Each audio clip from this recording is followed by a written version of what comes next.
For generations, the galaxy treated humans as folklore ghosts of a long-lost species, a warning story for children. No records, no sightings, no proof, but the day the alarm sirens screamed across the star systems, everything changed. The clouds tore open, the sky burned white, and thousands of human warships emerged silent, coordinated, unstoppable. The species they dismissed as a myth had returned. Not with messengers, not with diplomats, but with a fleet that made entire empires kneel in fear, the forgotten. Warning Commander Velrith stood before the holographic display in the research station, orbiting the dead world of Kethra 9. Her compound eyes studied the ancient symbols, carved into stone tablets that her team had excavated from beneath layers of volcanic ash. The symbols glowed faintly under the scanning beams, as if they still held some residual energy after countless millennia. The Kryn species had always prided themselves on their analytical minds and attention to detail. Velra's people had joined the Galactic Union 2,000 years ago, contributing their expertise in archaeology and historical preservation. But this discovery troubled her in ways she could not easily explain. "The translation is complete, Commander," announced Dr. Thross, the lead xenolinguist. His crystalline body chimed softly as he moved closer to the display. "The text speaks of beings called the Architects. According to these writings, they came from a blue world and taught the primitive species of this sector how to reach the stars." Velrith clicked her mandibles thoughtfully. "That matches the creation myths of at least 40 different species in the Union, but these are just legends passed down through oral traditions." "Perhaps," Thross replied, his internal lights pulsing with uncertainty. "But the dating analysis shows these tablets are approximately 50,000 years old. They predate the formation of the Galactic Union by tens of thousands of years." The station's communication system suddenly activated. "Commander Velrith, this is Captain Norix from the Union Defense Fleet. We need you to return to headquarters immediately. There has been a development." Velrith felt her thorax tighten with apprehension. "What kind of development, Captain?" "Long-range sensors have detected unidentified vessels at the edge of the outer rim. Their energy signatures do not match anything in our databases. The Council wants all senior personnel present for the emergency session."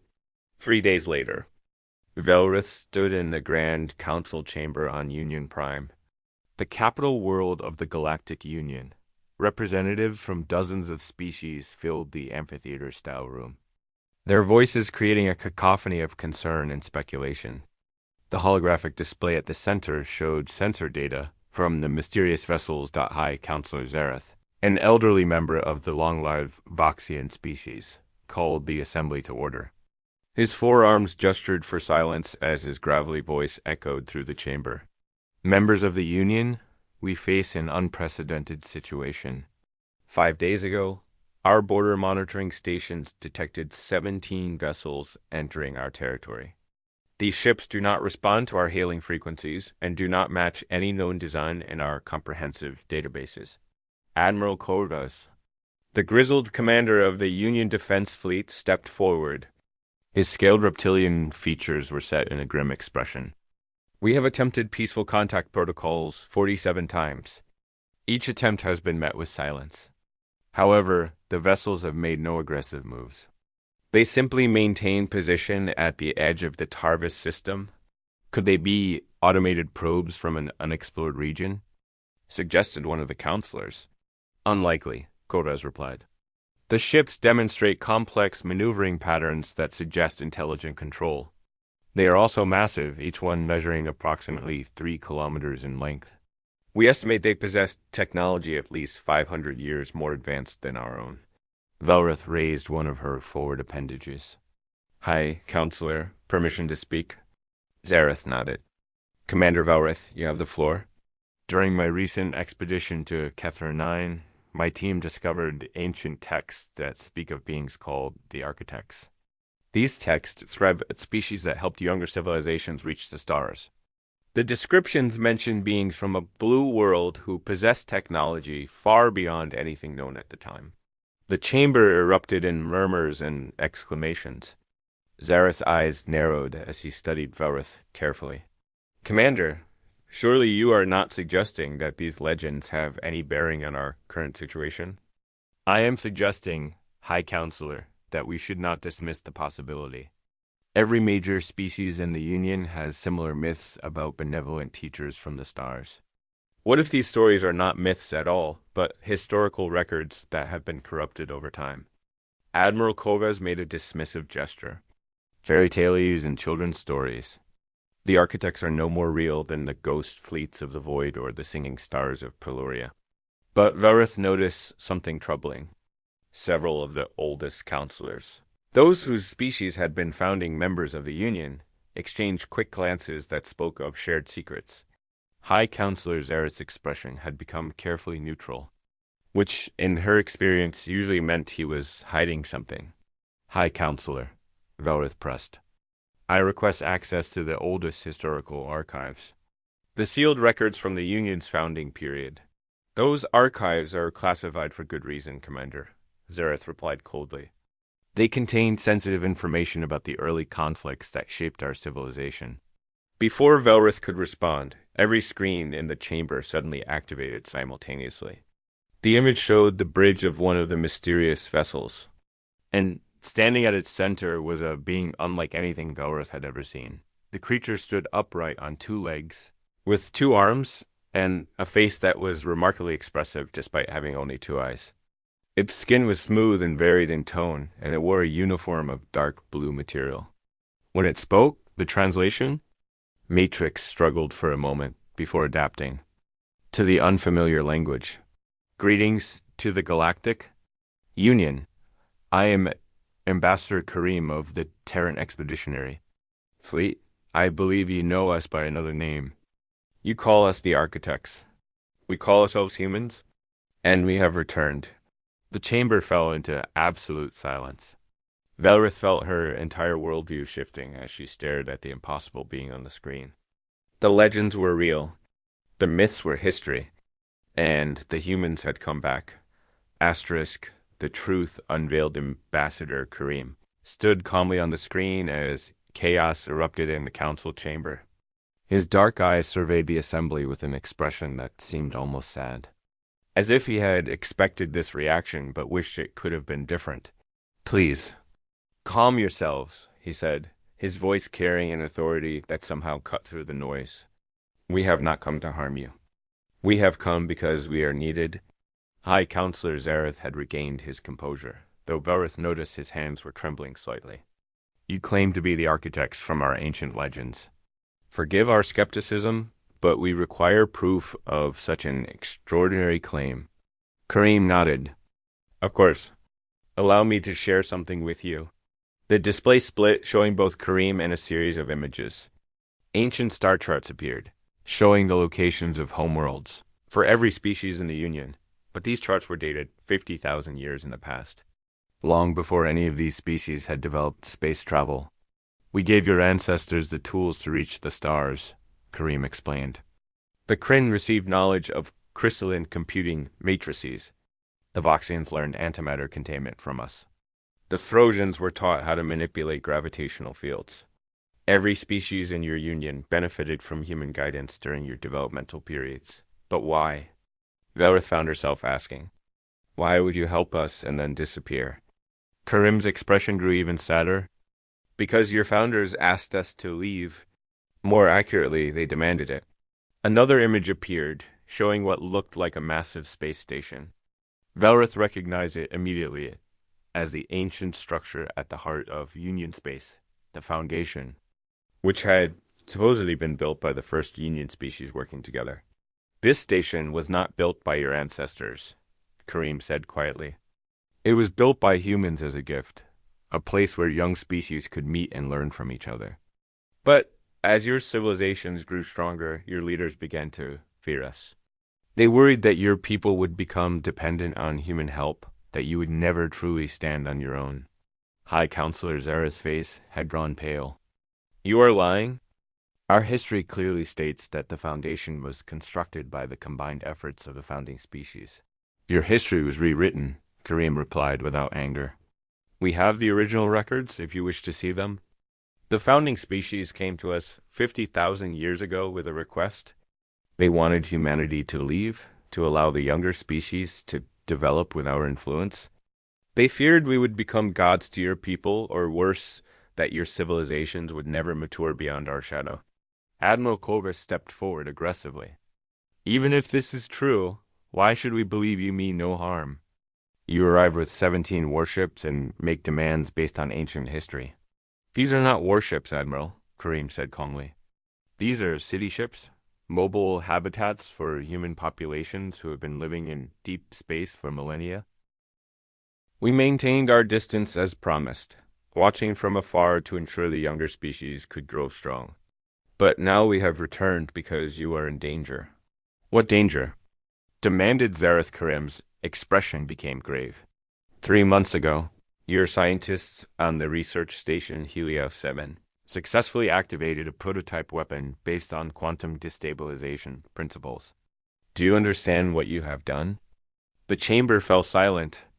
Dareth felt a chill run through her exoskeleton. She had heard whispers about Helios 7, about secret weapons research, but the details were classified for her clearance level. That technology is forbidden, Kareem continued. It is forbidden because it can unravel the fabric of space-time itself. 50,000 years ago, an ancient species called the Vorath attempted to weaponize quantum destabilization. They destroyed themselves and took 17 star systems with them. We humans barely managed to contain the damage and prevent it from spreading across the entire galaxy. How do we know you are telling the truth? Zareth asked, but his voice lacked conviction. Kareem made a gesture, and the view shifted to show the interior of the human vessel. Velrith gasped. The technology on display was breathtaking. Elegant designs that seemed to blend organic and mechanical elements in ways she had never imagined possible. Crew members of various species, not just humans, worked at stations that appeared to respond to thought rather than physical input. We are telling the truth because we have no reason to lie, Kareem said simply. We left because you asked us to. We stayed away because we respected your wishes, but we cannot stand by and watch you destroy yourselves through ignorance of the dangers you are tampering with. Velrith stepped forward, her analytical mind racing. You said your ships contain populations. How many humans are there?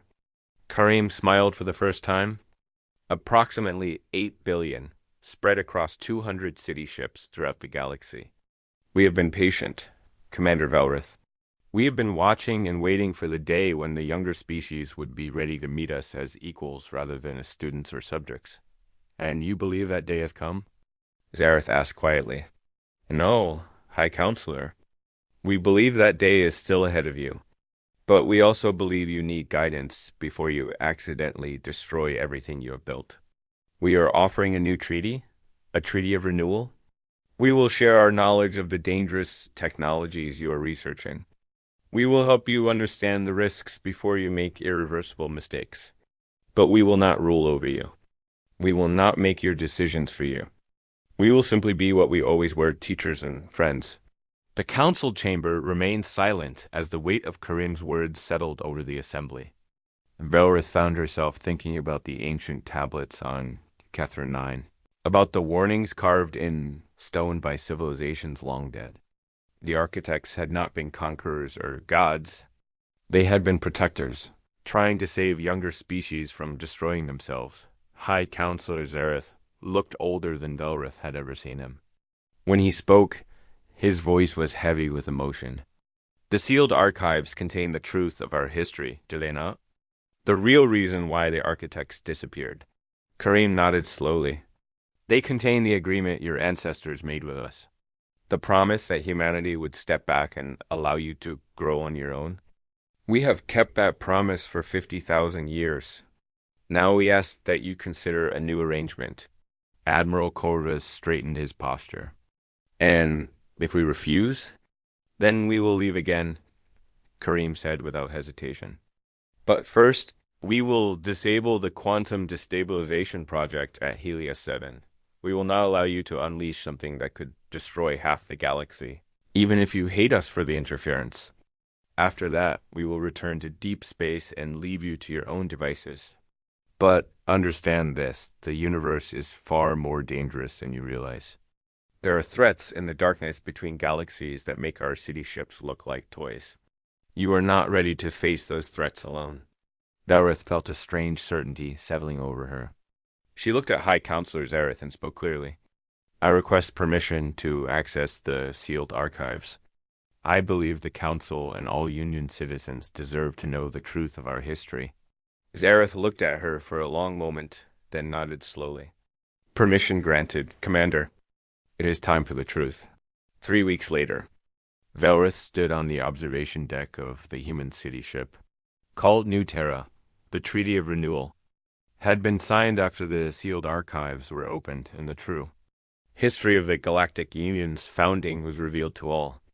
The reaction had been mixed anger, shame, wonder, and hope swirling together as billions of beings learned that their legends were real. Ambassador Kareem approached her, his footsteps quiet on the deck. How are you finding your orientation, Commander? Overwhelming, Galrith admitted. The technology, the history, the scope of what humans have accomplished while living in exile, it is difficult to process. You are the first Union officer to accept our offer of joint training, Kareem said. That took courage. Or foolishness. Valrith clicked her mandibles, and what humans had learned was Kryn laughter. But I believe in learning from those who have more experience. The legends of the architects always spoke of wise teachers. I intend to learn everything I can. Kareem smiled. That is very human of you, Commander. Curiosity and the willingness to learn from others are perhaps the most important traits any species can have. As they stood together watching the stars, Valrith understood that the galaxy had changed forever. The legends had become reality, and that reality was more complex and more hopeful than any myth.